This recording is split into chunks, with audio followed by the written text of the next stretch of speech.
അപ്പോൾ എല്ലാവർക്കും നമസ്കാരം.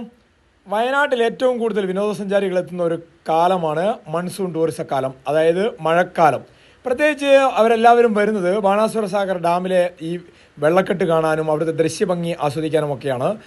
ഇതിപ്പോൾ നിങ്ങൾ ഇൻസ്റ്റാഗ്രാമിലൊക്കെ സോഷ്യൽ മീഡിയയിലൊക്കെ വൈറലായൊരു ബസ് വെയിറ്റിംഗ് ഷെഡാണ് നമ്മൾ കാണുന്നത്. ആ വെയിറ്റിംഗ് ഷെഡിൻ്റെ ഉള്ളിൽ ഇരുന്നു കൊണ്ട് ഈ ബാണാസുര സാഗർ ഡാമിലെ വെള്ളവും അവിടുത്തെ കാഴ്ചകളും ഈ മലനിരകളൊക്കെ എങ്ങനെ കാണുന്നു എന്നാണ് നമ്മൾ ഈ വീഡിയോയിലൂടെ നിങ്ങൾക്ക് പരിചയപ്പെടുത്തുന്നത്.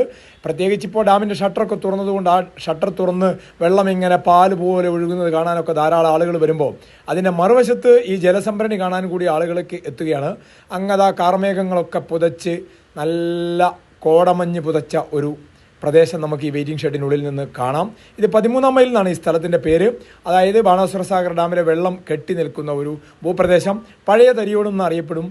തരിയോട് ഭൂപ്രദേശമൊക്കെ ഇങ്ങനെ വെള്ളക്കെട്ട് നിറഞ്ഞു നിൽക്കുകയാണ്. വെള്ളം ഇനിയും ഒരു 10-40% കൂടി ഉയരാനുണ്ട്.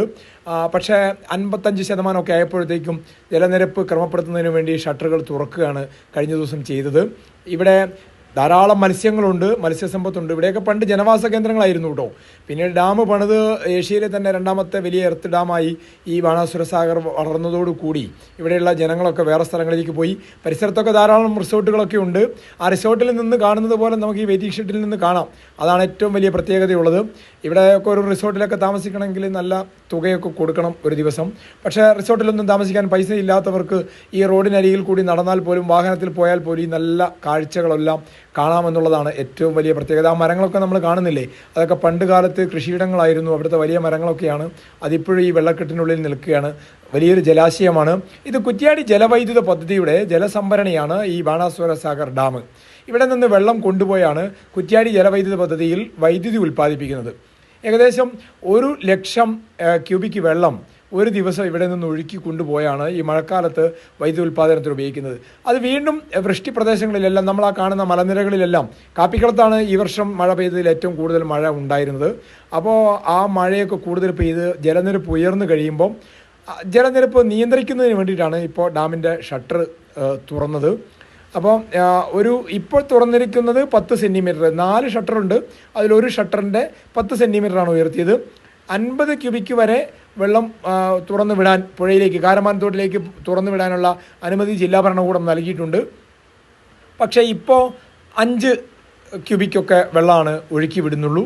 കൂടുതൽ മഴ കനത്ത് പെയ്യുകയാണെങ്കിൽ, അതിതീവ്ര മഴയൊക്കെ പെയ്യുകയാണെങ്കിൽ മാത്രമാണ് ഈ കൂടുതൽ വെള്ളം ഒഴുക്കി വിടുക. ഏതായാലും ഈ ഭാഗങ്ങളിലൊക്കെയുള്ള റിസോർട്ടുകളിൽ ആളുകൾ വന്ന് താമസിക്കുന്നത് ഈ ദൃശ്യഭംഗി കാണാനാണ് കേട്ടോ. അപ്പോൾ വിദൂരങ്ങളിലിരിക്കുന്ന ആളുകൾക്ക്, നിങ്ങൾക്ക് ഈ കാഴ്ച കാണാൻ വേണ്ടി നമ്മൾ ഇന്ന് ഈ ബാണാസുര സാഗർ ഡാമിൻ്റെ വൃഷ്ടി പ്രദേശങ്ങളിലൂടെ ഒന്ന് സഞ്ചരിച്ചു. ആ മനോഹരമായ കാഴ്ചകളാണ് നിങ്ങളുമായിട്ട് നമ്മൾ പങ്കുവയ്ക്കുന്നത്. അപ്പോൾ നിങ്ങൾക്ക് ഈ വീഡിയോ ഇഷ്ടപ്പെടും എന്ന് നമ്മൾ പ്രതീക്ഷിക്കുകയാണ്. ഈ ചാനൽ ലൈക്ക് ചെയ്ത് നിങ്ങൾ സബ്സ്ക്രൈബ് ചെയ്ത് കഴിഞ്ഞാൽ ഇതുപോലത്തെ മനോഹരമായ ദൃശ്യങ്ങൾ ഇനിയും നിങ്ങളിലേക്ക് ഞങ്ങൾ എത്തിക്കുന്നതായിരിക്കും. അതിനുള്ള കാഴ്ചകൾ ഞങ്ങൾ കാണിക്കാൻ വേണ്ടി ഞങ്ങൾ വലിയൊരു സംഘം തന്നെയുണ്ട്. പത്രപ്രവർത്തകരും ക്യാമറമാന്മാരും ഒക്കെ അടങ്ങിയ ആളുകളൊക്കെയാണ്. ഡ്രോൺ ദൃശ്യങ്ങളൊക്കെ നമ്മൾ എടുത്തിരുന്നു കേട്ടോ. പിന്നീട് പോലീസിൻ്റെ ഒരു നിർദ്ദേശം ഉള്ളതുകൊണ്ട് നമ്മൾ ആ ഡ്രോൺ ദൃശ്യങ്ങൾ പുറത്ത് വിടുന്നില്ല. കാരണം ഇത് അതീവ സുരക്ഷാ മേഖല കൂടിയാണ്. ഡാം സേഫ്റ്റി അതോറിറ്റിയുടെ സുരക്ഷാ ക്രമീകരണങ്ങളൊക്കെ ഉള്ള സ്ഥലമാണ്. സമൂഹ മാധ്യമങ്ങളിലൊക്കെ ഒരുപക്ഷെ നിങ്ങൾ ഡ്രോൺ വിഷ്വലുകൾ കണ്ടു കാണുമായിരിക്കും. പക്ഷേ അതൊക്കെ അനധികൃതമായിട്ട് വിടുന്നതാണ്. നമ്മൾ സർക്കാരിൻ്റെയൊക്കെ നിയമം പാലിച്ച്, പോലീസൊക്കെ നൽകിയ മുന്നറിയിപ്പൊക്കെ പാലിച്ചാണ് നമ്മൾ ഡ്രോൺ വിഷ്വൽ പുറത്തു വിടാതിരിക്കുന്നത്. ഇതാണ് ആ ദൃശ്യം, കണ്ടോ? വെള്ളം ഒഴുകി കഴിഞ്ഞപ്പോൾ എന്ത് മനോഹരമായ ദൃശ്യമാണ്. ഇത് കാണാൻ വേണ്ടി ധാരാളം ആളുകൾ വരുന്നുണ്ട്. ചിലപ്പോൾ മഴ കനത്ത് പെയ്താൽ മാത്രമാണ് കൂടുതൽ ദിവസം ഇങ്ങനെ നല്ല സീന് നമുക്ക് കാണാൻ പറ്റുള്ളൂ. ഏറ്റവും കൂടുതൽ ഇങ്ങനെ വെള്ളം തുറന്നു വിട്ട കാഴ്ചയൊക്കെ ഉണ്ടായിരുന്നത് 2018 മഹാപ്രളയകാലത്ത് ജലനിരപ്പ് ഉയർന്നതിനെ തുടർന്ന്. അല്ലാത്ത സമയങ്ങളിലൊക്കെ ഒരു 10 ദിവസം കഴിയുമ്പോൾ ഷട്ടർ അടയ്ക്കും.